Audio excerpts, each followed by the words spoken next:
Hello everyone, you are most welcome in my new video.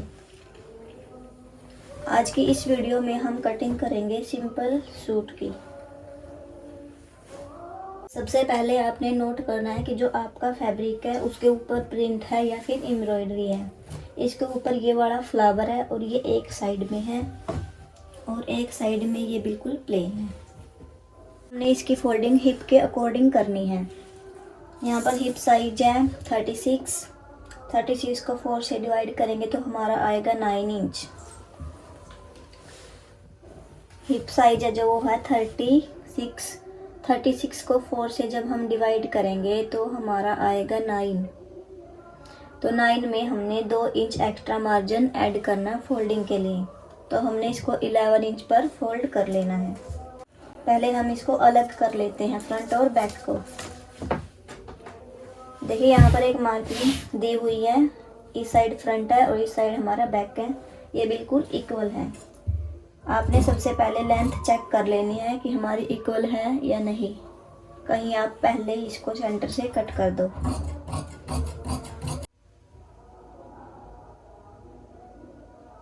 बिल्कुल ही step to step मैं इसमें explain करूँगी simple kurti की कटिंग। जो न्यू बिगनर है वो भी आसानी से सीख सकते हैं। विदाउट स्किप किए वीडियो को देखिए, आपको 100% सिंपल सूट की कटिंग इस वीडियो को देख के आ जाएगी। अब सबसे पहले हम फ्रंट पार्ट की कटिंग करेंगे। तो उसके लिए हमने क्या करना है, हमारा हिप साइज 36 है, उसको 4 से डिवाइड किया तो 9 और 9 में हमने लूजिंग देनी है, यानी कि फोल्ड करने के लिए जो एक्स्ट्रा मार्जिन लेना है वो लेना है 2 इंच। तो अब हम यहाँ पर 11 इंच पर मार्किंग करेंगे। आपने सबसे पहले पूरे फैब्रिक में 11 इंच पर मार्किंग कर लेनी है कन्नी वाली साइड से स्ट्रेट। फिर आपने क्या करना है, मार्किंग टू मार्किंग पकड़ के आपने जहाँ पर पहली मार्किंग की है उसको पढ़ के और जो लास्ट में की उसको पकड़कर बिल्कुल सीधा कर देना है फैब्रिक को। यहाँ पर मैंने फैब्रिक को बिल्कुल स्ट्रेट कर लिया है। आपने जब फोल्ड कर लिया तो उसके बाद आपने यहाँ पर सेंटर में प्रेस से क्रीज लाइन को सेट कर देना है।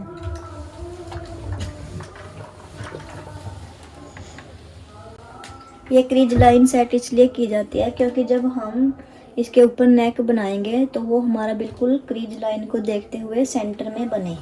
अब हमारी यहाँ पर प्रेसिंग हो चुकी है।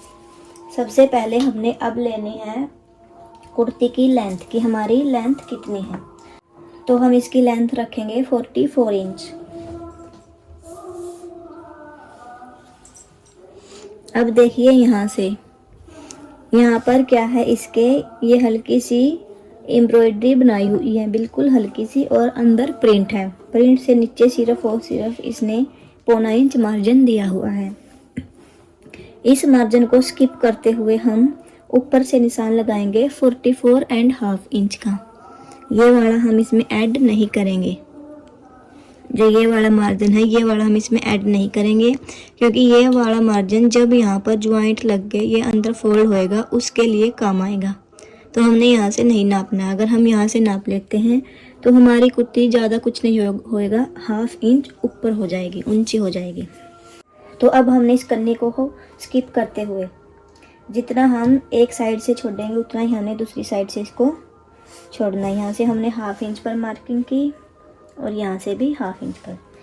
अब उससे ऊपर, मार्किंग से ऊपर इंची टेप को रखना है और आपने जितनी भी लेंथ लेनी है उतनी लेंथ में 1/2 इंच ऐड करके मार्किंग करनी है। जैसे आपने 44 लेंथ लेनी है तो आपने 44.5 पर मार्किंग करनी है, यानी कि 1/2 इंच एक्स्ट्रा, क्योंकि 1/2 इंच हमारा फिर मार्जिन में दबने में जाएगा इसलिए।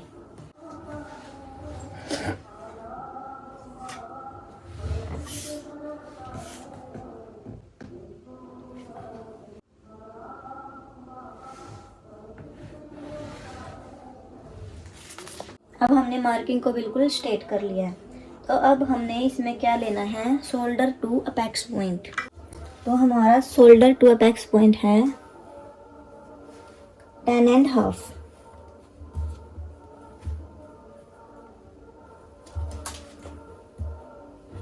जो शोल्डर टू अपेक्स पॉइंट है वो है हमारा 10 और हाफ इंच हमने इसमें ऐड किया है मार्जिन का।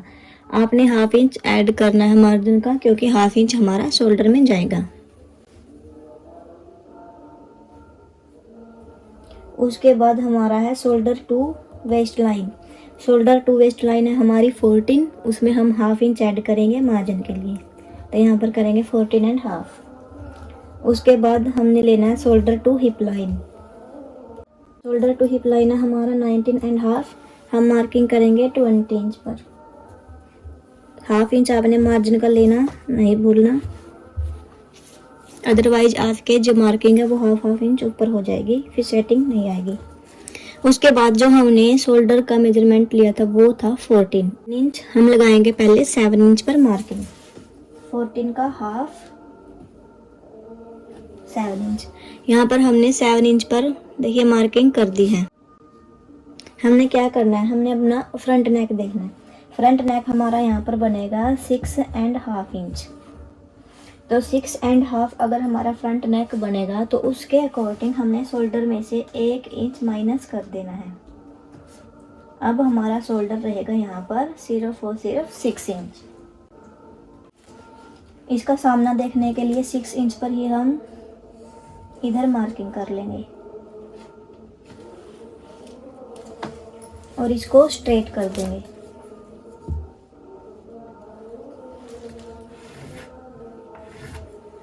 अब हमने लेना है आर्म होल। आर्म होल का फॉर्मूला क्या रहेगा, अगर हमारी चेस्ट 28 to 31 है तो यहाँ पर बस्ट साइज है 30 इंच। अगर 31 है तो उसमें हमने क्या करना है, बस्ट को डिवाइड करना है 6 से, और अगर डीप नेक है तो उसमें ऐड करना है 0.75। अब देखिए बस्ट साइज है 31, इसको डिवाइड करना हमने 6 से। 6 से जब 31 को डिवाइड करेंगे, देखिए साइज है 31, इसको डिवाइड करेंगे 6 से, तो यहाँ पर हमारा आया 5.1। अब इसमें हमने ऐड करना है 0.75, तो हमारा टोटल आर्म होल आया है 5.91 यानी कि 6 इंच। यही फॉर्मूला होता है हमारा आर्म होल निकालने का। तो उसके बाद हम यहाँ पर मार्किंग करेंगे 6 से एक लाइन कम, सिर्फ एक लाइन हमारी कम आई है क्योंकि 5.9। तो इधर इसका सामना देखने के लिए हम कर लेंगे मार्किंग और इस लाइन को कर देंगे स्ट्रेट। आपने इन सभी लाइंस को स्ट्रेट कर देना है, वेस्ट वाली को, बस्ट वाली को और हिप लाइन को। ये सभी लाइन मैंने यहाँ पर स्ट्रेट कर दी है। उसके बाद हमने लेना है बस्ट पॉइंट। बस्ट है 31, तो विदाउट लूजिंग हमने इसमें लूजिंग देनी है 2 इंच, तो हमारा हुआ 33 को डिवाइड करेंगे 4 से, तो हमारा आया 8.25 पर हमने यहाँ पर मार्किंग कर लेनी, यानी कि 8.25 इंच पर। यह है हमारी मेन बस्ट। अब जो अपर बस्ट है वो है हमारी 30.5, इसमें भी हमने 2 इंच की लूजिंग देनी है, तो आया 32.5। इसको डिवाइड कर देना 4 से, 32.5, तो यहाँ पर हमारा आया 32.5। इसको डिवाइड कर देंगे 4 से, तो यहाँ पर आया हमारा 8.12। हमने पीछे कितने भी अक्षर उसको नहीं देखना, सिर्फ फ्रंट वाली 2 डिजिट को देखना है। तो यहाँ पर आया 8.12, तो यहाँ पर आया था 8.25, तो यहाँ पर आया है 8.12, यानी कि इस मार्किंग से 1/4 इंच कम। तो हमारी एक मार्किंग आएगी यहाँ पर और एक आएगी 1/4 इंच आगे। ये है मेन बस्ट की, जो आगे वाली है वो है मेन बस्ट की और जो पीछे वाली है वो है हमारी अपर बस्ट। उसके बाद हमने जो हमारी पीछे वाली मार्किंग है उसकी मेजरमेंट करनी है यहाँ से इस लाइन तक, तो ये हमारी 2 इंच। इसके बाद इसको इस साइड में रखते हुए हम 2 पर मार्किंग कर लेंगे। फिर हमने यहाँ पर राउंड में कर्व बना देना है। 2 इंच को 2 इंच से मिलाते हुए। ये मार्किंग है हमारी बैक वाली। अब फ्रंट वाली मार्किंग करने के लिए हम क्या करेंगे, जितना भी हमारा ये था इसका हमने हाफ करना है। इस लाइन का हाफ करने के बाद इसकी अंदर वाली साइड आएंगे हम ½ इंच। पहले इस लाइन को हाफ में डिवाइड करना है, उसके बाद इस लाइन से इधर हमने आना है ½ इंच अंदर। ½ इंच अंदर आने के बाद हमने क्या करना है, इस ½ इंच में से इस ½ इंच में से हमने लाइन को ड्रॉ करते हुए ऊपर लेके जाना है। देखिए ऐसे, जो ये ½ इंच था ऊपर से लेके हमारी लाइन इस ½ इंच के अंदर से क्रॉस होनी चाहिए। उसके बाद नीचे चाहे कहीं पर भी मिले, ये ब्रॉडनेस आपने नहीं देखनी, ये इतनी आए इतनी आए इतनी आए, कितनी भी आए आपने यहाँ से सीधा रखना है। उसके बाद नीचे कहीं भी जाए, उसके बाद फिर से हम इसको नापेंगे। तो यहाँ से आया हमारा 3 इंच। 3 इंच आने के बाद हमने इस लाइन के ऊपर नहीं रखना, फिर जो हमने ये सेकंड लाइन ली है फ्रंट वाली उसके ऊपर रखना और 3 इंच पर मार्किंग कर देनी है। 3 इंच भी हमारा यहीं पर आया। उसके बाद इस वाली मार्किंग को और इस वाली मार्किंग को फिर से हमने मिला देना है राउंड देते हुए।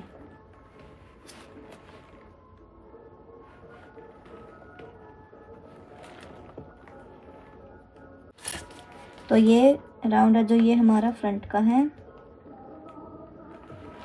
ऐसे, और जो वो बाहर वाला राउंड है वो हमारा बैक का है। ये है बैक का और ये है फ्रंट का। हमारी वेस्ट है 28, हमारी उसमें हमने लूजिंग देनी है 2 इंच।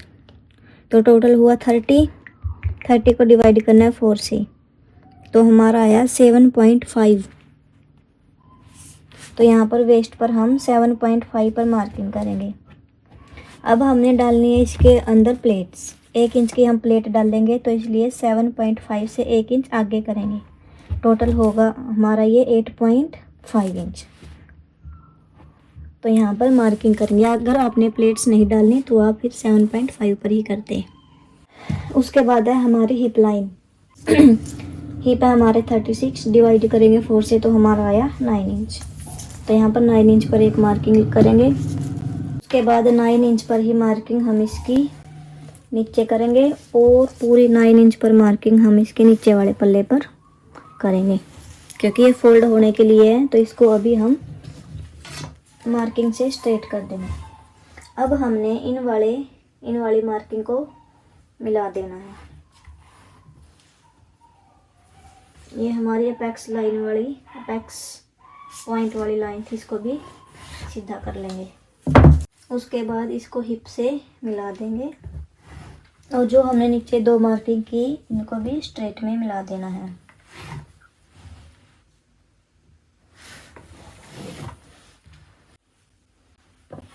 अब हमने इसकी कटिंग कर लेनी है। सबसे पहले हम यहाँ पर एक प्लेट्स का निशान और लगाते हैं। तो यहाँ पर बस्ट है जो हुआ 31, तो हम लगाएंगे 3.1 पर एक मार्किंग। 3.1 अपेक्स पॉइंट वाली जो लाइन है हमने वहीं पर मार्किंग लगानी है। ये हमारी अपेक्स पॉइंट वाली लाइन है। फिर इससे हमने नीचे आना है ½ इंच। कोई भी साइज हो उसमें आपने ½ इंच ही नीचे आना है। उसके बाद इस साइज को इस लाइन तक हमने नाप लेना है कितना आया। तो ये आया हमारा 3.1। तो ये जितना भी आए उतना हमने इस लाइन से नीचे लेना है। तो यहाँ पर भी हम लेंगे 3.1। इससे नीचे तो हमने लेना ही है। अगर हिप लाइन है हमारी, हिप लाइन से हमने 2 इंच से ज़्यादा नीचे या 2.5 इंच से ज़्यादा नीचे नहीं लेके जाना। इसके बाद यहाँ पर भी हम 3.1 पर मार्किंग करेंगे, और इस वाली मार्किंग को इस वाली मार्किंग से स्ट्रेट में मिला देंगे ऐसे। उसके बाद जो हमारी वेस्ट लाइन है वहाँ पर रखेंगे, और ½ इंच इधर और ½ इंच इधर लेंगे। इसके बाद इस प्लेट्स के निशान को हमने ड्रॉ कर देना है।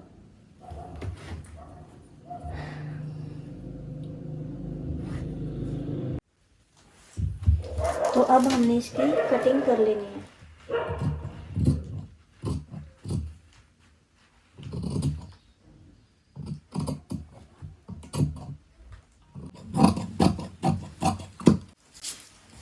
ये हमारा फ्रंट पार्ट कट हो चुका है। अब हम इसके फिटिंग के जो कट है वहाँ पर कट लगा लेते हैं। अब इसकी जो फिटिंग की मार्किंग है वहाँ पर हम कट लगा लेते हैं।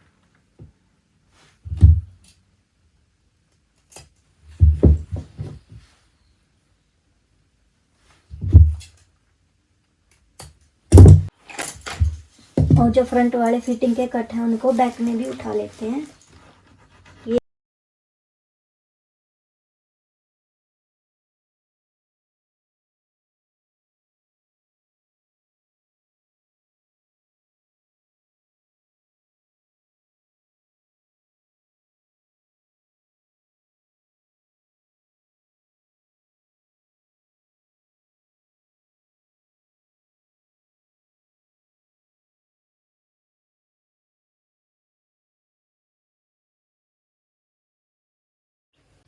तो अब हमारी पूरी मार्किंग बैक में भी उठ चुकी है। ये हमारा फ्रंट पार्ट। अब हमने बैक पार्ट को रखना है। अब हमने बैक को भी प्रेस करके क्रीज लाइन बना ली और अब इसके ऊपर हमने रखना अपना फ्रंट पार्ट। ऊपर से हमने 1 इंच छोड़ देना है। 1 इंच छोड़ के वहां पर हम करेंगे स्ट्रेट लाइन। उसके बाद हमने अपना फ्रंट पार्ट इसके ऊपर रखना है 1 इंच छोड़ते हुए, क्योंकि यहाँ पर हमने शोल्डर को कंप्लीट करना है अपने बैक वाले को। अब बैक शोल्डर को हम कैसे बैक आर्म होल को हम कैसे कंप्लीट करेंगे।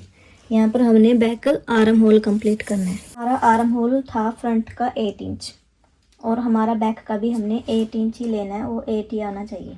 तब हमने मेजर किया था मेजरिंग टेप से अंदर वाली लाइन से। अब हमने बाहर वाली लाइन से मेजरमेंट करना है। ये है हमारी फिटिंग वाली लाइन। यहाँ पर रखेंगे तो इसको राउंड में घुमाते हुए लेके जाना है 8 इंच पर। तो यहाँ पर 8 इंच हमारा इससे थोड़ा सा ऊपर निकलता है, देखिए। यहाँ पे रखेंगे और इसके बाद इसको राउंड में घुमाएंगे। देखना है हमारा 8 इंच कहाँ पर। यहाँ पर हमारा आता है 7.5 और जो 8 है वो आता है हमारा यहाँ पर, यानी कि फ्रंट से 1/2 इंच हमारा देखिए बैक वाला ऊपर आया है। तो यहाँ पर होता है हमारा शोल्डर बैक का कंप्लीट। और यहाँ पर स्ट्रेट लाइन ड्रॉ कर देंगे। का ये चाहे कितना भी ऊपर आए, आपने अपना जो आर्म होल है उसको कंप्लीट करना है। किसी किसी का ये 1 आता है, किसी का 1.5 भी आता है, किसी का तो 2-2 इंच भी आ जाता है। तो इसके बाद बस हमने इसकी सिंपल कटिंग करनी है। हमने इसमें सिर्फ आर्म होल ही कंप्लीट करना होता है बैक में। यहाँ पर सेंटर में हमने कट लगा देना है और उसके बाद इसकी बैक की कटिंग कर लेनी है।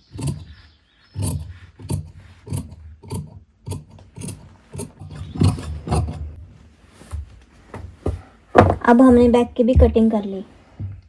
अब इसके हम ये जो कट है, कट से कट को उठाएंगे। ये हमारे बैक पर भी चले जाने चाहिए।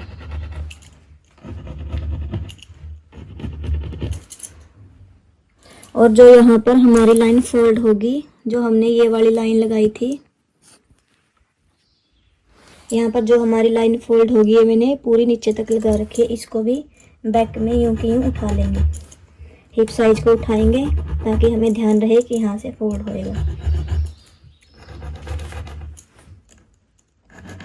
उसके बाद ये प्लेट साइज को भी उठा लेंगे, क्योंकि बैक और फ्रंट में जो लॉन्ग प्लेट होती है उसका एक ही साइज रहता है। अब हमने यहाँ पर फ्रंट को हटाना है। फ्रंट में हमने जो फ्रंट की कटाई नहीं की थी, तो अब हम यहाँ पर फ्रंट की कटिंग भी कर देते हैं। देखो कहीं आप नीचे वाले कपड़े को भी कट कर दो, ध्यान से करना है इसकी कटिंग।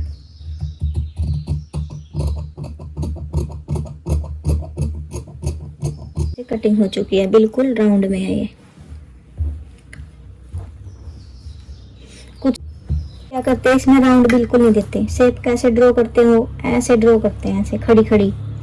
तो अगर आप ऐसे खड़ी शेप ड्रॉ करोगे तो यहाँ पर बहुत सारे रिंकल आएंगे आपके आर्म होल में। फिर तो हम आपने बिल्कुल राउंड में लेनी है शेप।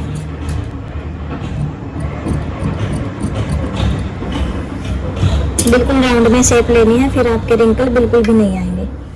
उसके बाद यहाँ पर भी कट लगा लेंगे जो हमारी फिटिंग वाली लाइन है। अब हमारा ये फ्रंट बिल्कुल रेडी है और हमारा बैक भी रेडी है। बस हमने यहाँ पर मार्किंग को उठाया था, जो उसको ड्रॉ कर देते हैं एक बार।